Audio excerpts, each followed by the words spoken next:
د سیمې هیواد او د نړۍ تازه خبرونه هر غړي د کندوز رادیو څخه مه هېروئ.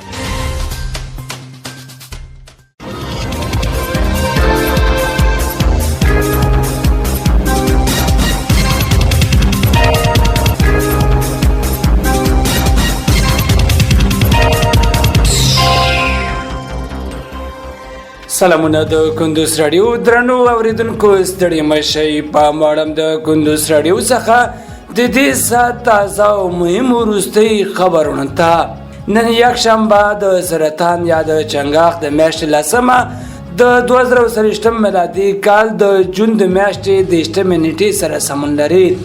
روانه خبري غړې درته زه سیر احمد سایل وړاندې کوم، خو په سر کې هم د څو مهمو خبرونو سرټکی.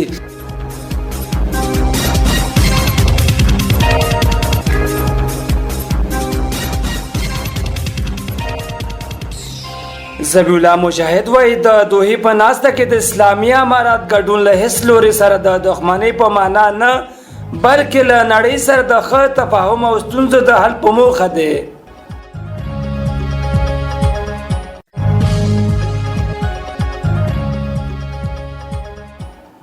د پنجشیر ګیلاس هند، پاکستان او چین ته صادریږي.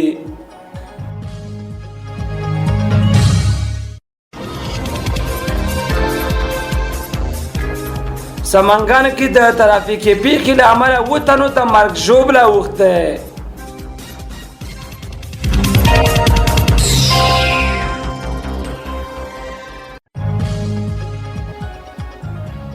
او هن 19 کاله وروسته د شلاورا نړیوال جام وګټه.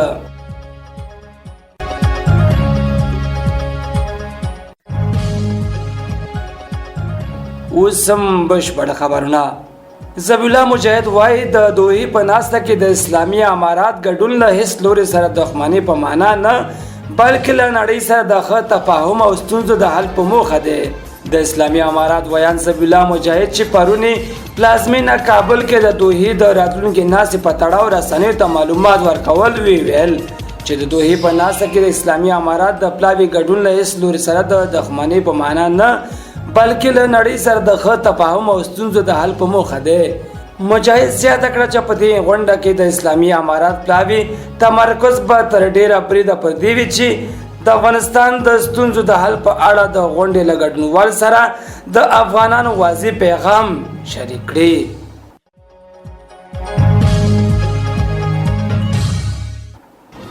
د پنجشیر ګیلاس هند، پاکستان او چین ته صادریږي.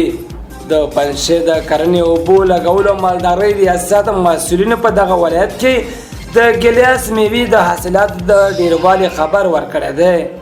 د یاد ولایت د کرنې اوبو لګولو او مالدارۍ رئیس قاری فضل الله دیوبند رسنۍ ته ویلي چې پنجشیر کې زر جریبه د ګیلاس میوې بڼونه شتون لري او تر دې مهاله 359,000 او 100 کیلوګرامه د ګیلاس میوه راټول او د پلور لپاره بازار ته وړاندې کړې ده.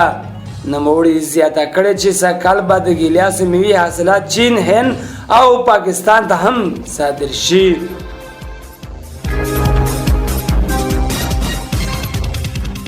سمنګان کې د یوې ترافیکي پیښې له امله 7 تنو ته مرګ ژوبله اوښته. د سمنګان امنیتي مسؤلینو د سمنګان بلخ پر لویه لاره د یوې ترافیکي پیښې له امله 7 تنو ته مرګ ژوبلې اوښتو خبر ورکړی دی. د سمنګانو امنیه قومندانۍ د ترافیکو مدیر قاری محمد نذیر سعد رسنۍ ته ویلي چې پرون سهار سمنګان بلخ پر لویه لاره په دلخک سیمه کې د 2 موټرونو ترمنځ ترافیکي پیښې کې یو ماشوم مړ او 2 ښځو په ګډون 6 تنه نور ټپیان شوي دي. په ورته وخت کې د کرام الدین وکیل زاده او د ولایتي روغتون امر متخصص سید عثمان حمیدي دغه پیښه تایید کړه او ویلي د پیښې ټپیان د ډاکټرانو تر درملنې لاندې دي. د یادونې وړ ده چې د پیښې لامل د موټر چلونکي بې احتیاطي بلل شوې ده.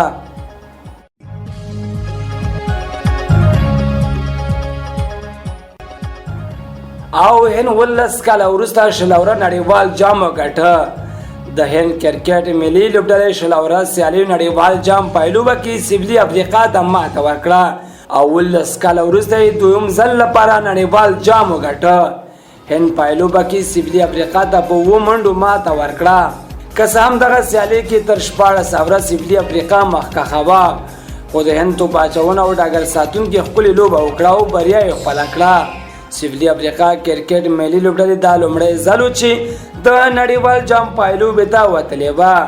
یا د لوبډلې په دې وروستي اور کې د بریا لپاره 14 منډې پاتې وي چې 9 منډې په دې اور کې جوړې کړې. سویلي افریقا د اتو لوبغاړو په سوځېدو سره 109 منډې وکړې. هند لوبډلې د 107 منډو هدف ورکړی و.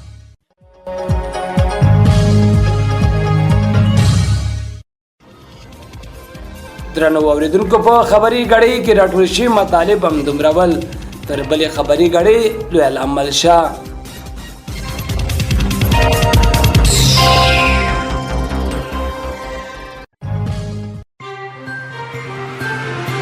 د سیمې، هیواد او د نړۍ تازه خبرونه هر غړۍ د کندوز رادیو څخه مه هېروئ.